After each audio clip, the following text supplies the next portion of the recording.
Hello everyone. Today we will be solving a famous problem that recently came in an online assessment of a top HFT. So the problem name is maximum number of books you can take. So the statement goes as follows. You are given a zero index integer array books of length n and books I denotes the number of books that is present on the ith shelf. You are going to take books from a contiguous section of the bookshelf spanning from L to R, which means if L and R is the subarray that you're from L to R, subarray that you are picking is from L to R. Each the number of books that you take from shelf I should be strictly smaller than that of shelf I plus 1. We need to return the maximum number of books that we can take from the bookshelf. So let's look at these samples. The given array is 8, 5, 2, 7, 9, and the most optimal answer will be 19. So this is the most optimal configuration.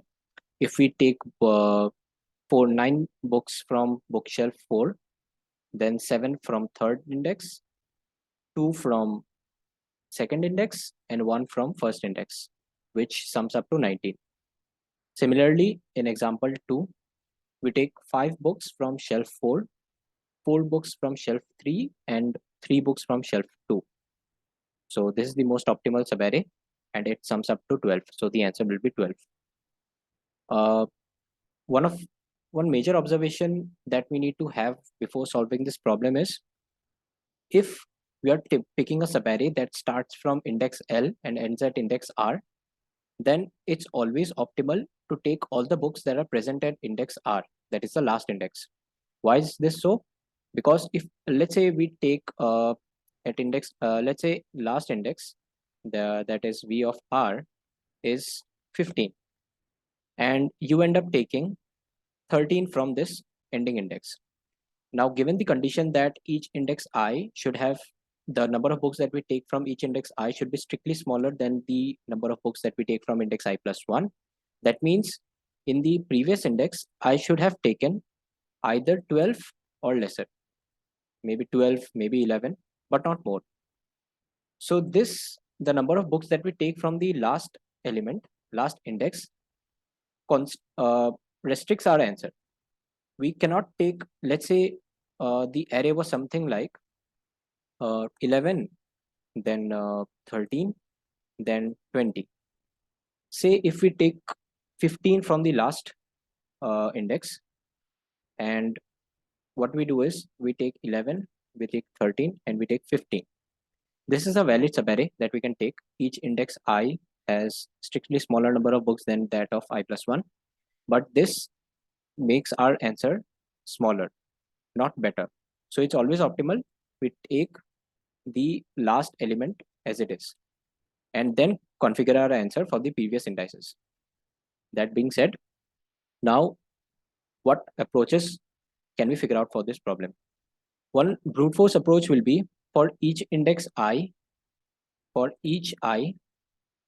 we take we consider the maximum sum that we can get by taking any subarray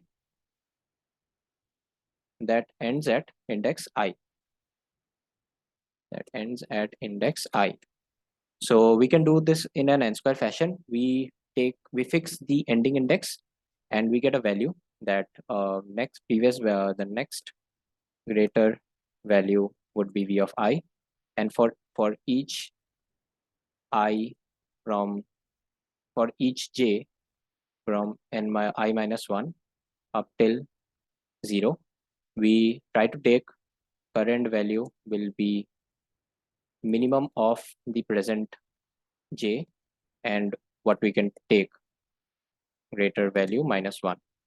So we do this, and for each I we compute the maximum sum that we can get, and finally print out the maximum value we get for any index I. So the time complexity for this brute force approach will be big of n square, which will not pass the constraints given that n can be up to 1 to 10 to the power 5. So we need to think something better here. Given that we thought in the previous approach, we considered, let's say the subarray ends at index I. The most inefficient part was we linearly iterated from I minus 1 up till 0 to take the maximum sum that we can that we can get for the ending index I. If we could optimize this part, our answer would the time complexity would transform from big O of less than big O of n square, maybe log n or maybe big O of n. So let's go for the efficient approach.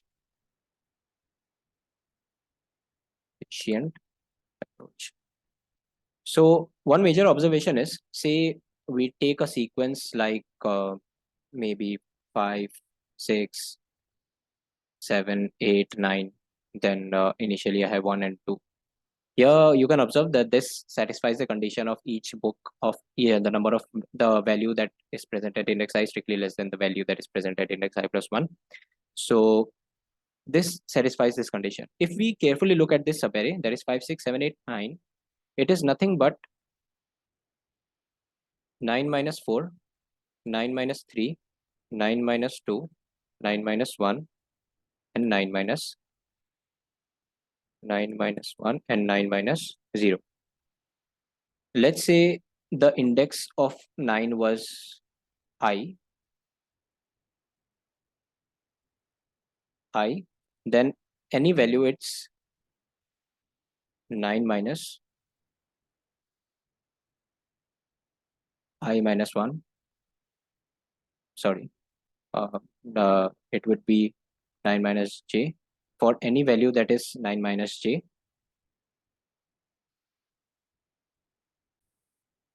So if this was our array that we subtract 0 from here, 1, 2, 3, 4, and so on. If the index was 4, let's say, and the index was 1 here, let's denote it by j. If you can carefully observe the consecutive the consecutive sequence that we have formed here, the value 3 is nothing but I minus j. The value 4 is nothing but 4 minus 0. 3 is 4 minus 1. 2 is 4 minus 2. 1 is 4 minus 3. So if at any point we array of j is greater than equal to array of I minus j, then we can take array of j minus I minus j. However, if array of j is smaller than array of I minus j, then this means we cannot follow a consecutive subsequent sequence like 6, 7, 8, 9 all have a common difference of 1. At this, j will be a breaking point for us, and we need to find this answer for j separately. Let's say the initial array was 1, then 4, let's say 2, 3, 1, then 5, 6, 7, 8, 9. Say we are currently at index which has a value 9, and we want to calculate the maximum sum that we can get. The 9, 8, 7, 6, 5 forms a consecutive subsequence, each having with a common difference of 1. So they strictly follow the given rule.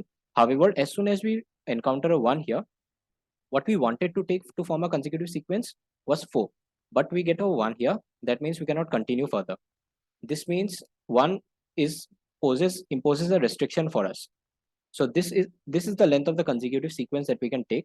So we sum it up and then continue our search considering the last taken value was 1. So this gives an idea of some sort of DP where DPI denotes the maximum sum that we can get for a subarray ending at index I. What will be the transitions here?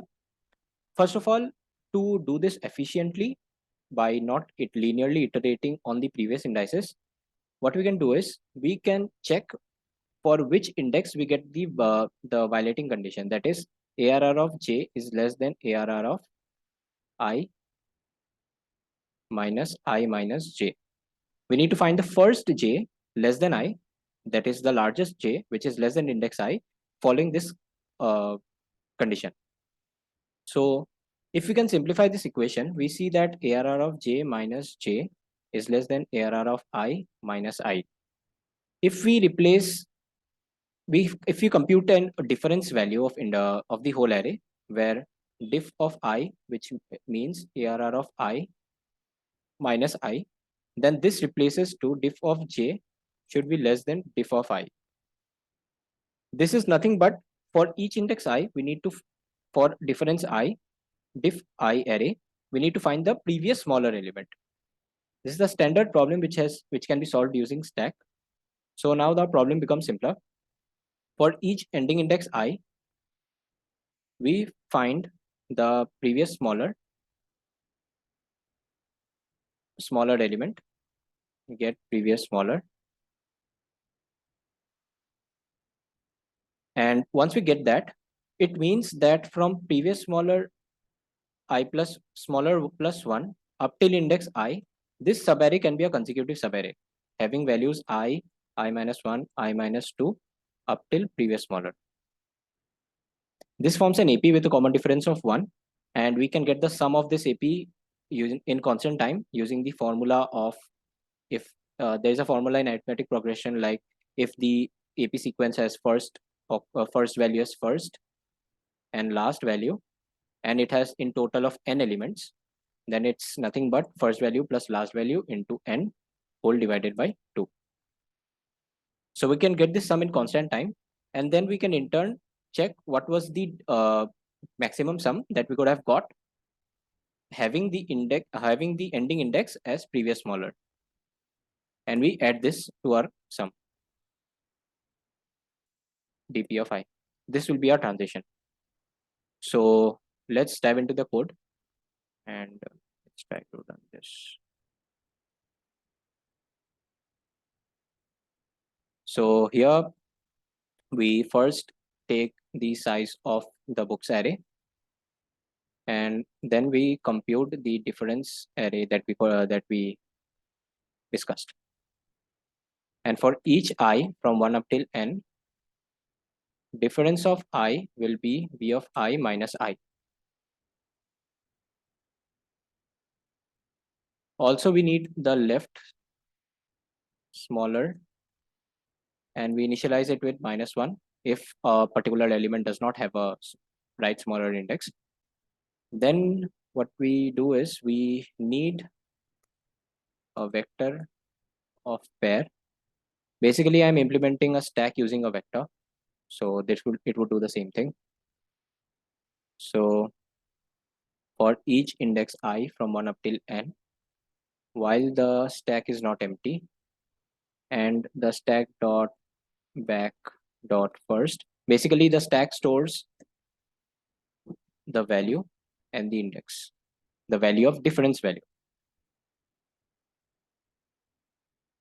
The stack dot first is greater than equal to the current diff of I, then I pop that value because it can no longer be a potential smaller element. And if the stack is not empty, that means we have found our previous smaller element. What we do is we stored the left smaller of for that index I.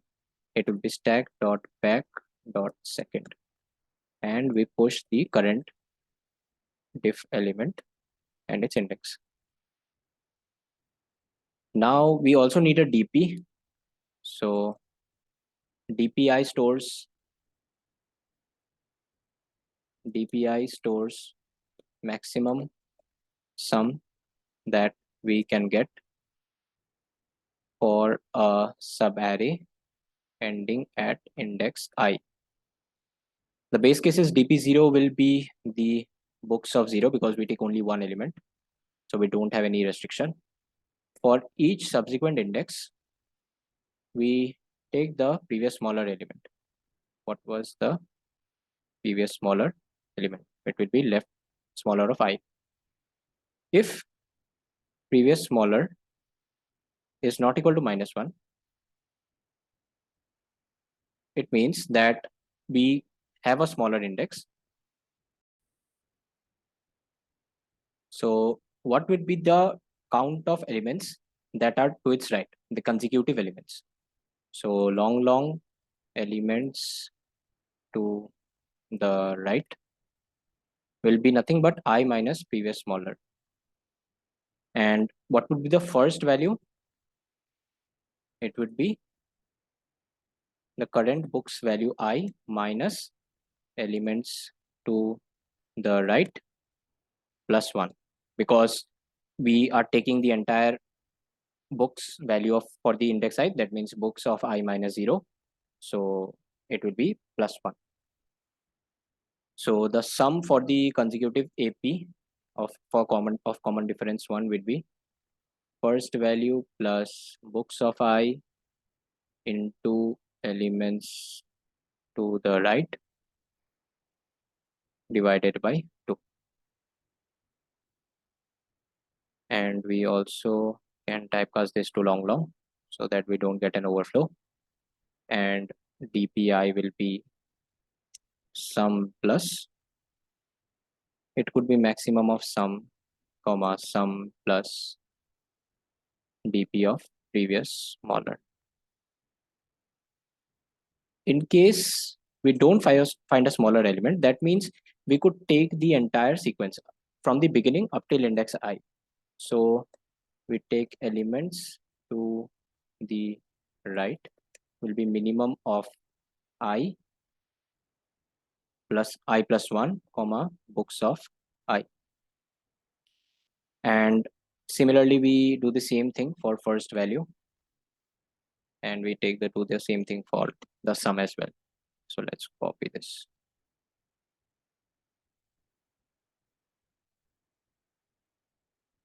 Finally, we do dp of I will be sum, and our answer will be the maximum element of dp array. And let's, because since the answer can be large, so let's make dp array long and return answer. Now what I can see is we are repeatedly doing the same thing of finding the first value and the right.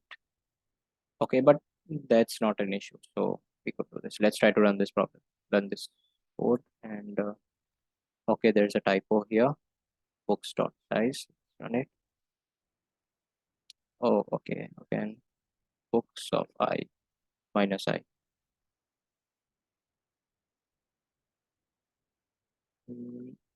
And what's the problem here? Okay, it's pushed back a lot of typos. So left smaller, and let's check it before we submit again. Previous smaller is not equal to -1. Just, yeah.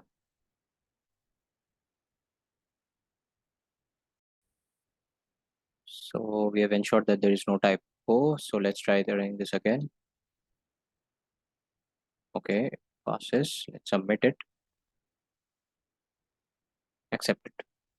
So we could modify the code even more. Like we can see that the first value and the sum is being repeatedly calculated, and we can maybe convert it into a function. And this difference array is also not that important because we only need it while calculating the left smaller. So we could indeed replace diff of I with books of I minus I, but it's good for better readability. So yeah, that's all.